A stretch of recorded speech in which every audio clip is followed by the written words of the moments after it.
బ్రహ్మార్పణం బ్రహ్మహవిః బ్రహ్మాగ్నౌ బ్రహ్మణాహుతం బ్రహ్మైవ తేన గంతవ్యం బ్రహ్మకర్మ సమాధిన అహం వైశ్వానరో భూత్వా ప్రాణినాం దేహమాశ్రితః ప్రాణాపాన సమాయుక్తం పచామ్యన్నం చతుర్విధం.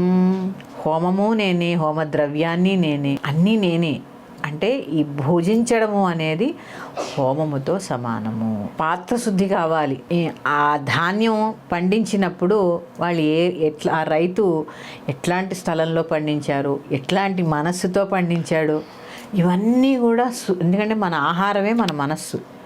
ఇట్లా శుద్ధి చేసుకుని ఆ భోజనం చేసినప్పుడు ఆ ప్రసాదాన్ని నువ్వు భగవంతుడికి హవిస్సులాగా సమర్పిస్తున్నావు. అందుకని ఈ శ్లోకాన్ని మనం చదువుకోవాలి.